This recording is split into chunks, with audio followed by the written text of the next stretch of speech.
Ginarote umano ang mga nawawalang sabungero saka inilubog sa Taal Lake ayon kay alias Totoy. Ang kapo naman na aktres na si Gretchen Barreto, pinabulaan ng sangkot siya sa kaso. Nasa frontline ng balitang yan, si Elaine Fulencio. Dala ang mga larawan ng mga nawawalang sabungero. Nagpunta sa tanggapan ng Department of Justice ang kanilang mga kaanak. Nakipagpulong sila kay DOJ Secretary Boying Rimulya para humingi ng update sa kaso. Hindi kami tumitigil talaga. We're not leaving any stone unturned para ma-solve natin itong mga kaso. Nabuhayan daw ng pag-asa ang mga kaanak matapos ang paglantad ni Julie Dondon Padidongan o alias Totoy. Naniniwala raw sila sa mga sinabi ni alias Totoy. Sa panayam kanina sa Ted Filon ng DJ Chacha, kwento ni alias Totoy na dinukot ang mga sabungero matapos mahuling ng daraya. Kasama raw sa mga dumukot ang isang alias Vito na team leader ng mga pulis. May isang pulis pa raw na nagpakita sa kanya ng video kung paano pinatay ang mga nawawalang sabungero. Nakapusas yan. Tapos tinatalian sa lihig. Dahan-dahan ginagarote nila hanggang sa lumabas yung dila at saka nakakahihi na yung tao.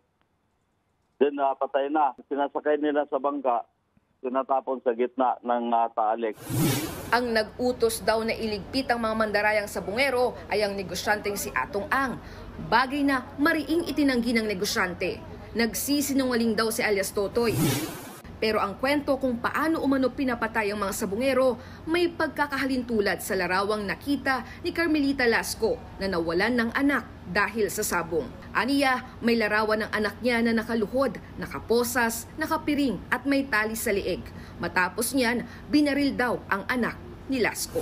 Ibinahagi rin ni Lasco na nag-alok ng tulong si Atong Ang noon sa mga kaanak ng mga nawawalang sabungero.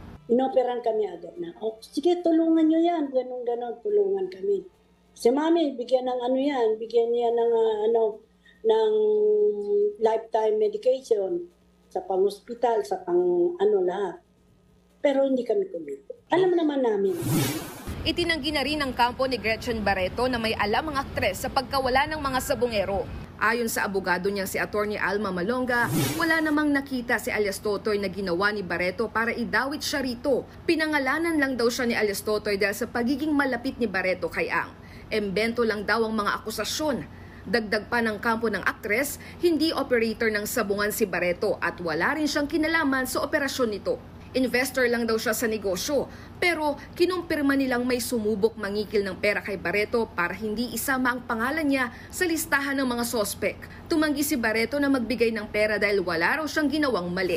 Kahapon, ganyan din ang ikinuwento ni Atong Ang, na sinubukan siyang kikilan ni alias Totoy para hindi idamay ang kanyang pangalan. Ayon naman sa DOJ, isinailalim na sa restricted duty ang 15 pulis na sinasabing pumatay sa mga nawawalang sabungero. May mga testigo na rin daw na makakapagturo kung saan itinapon ang mga biktima. Si alias Totoy naman nasa proteksyon ng PNP.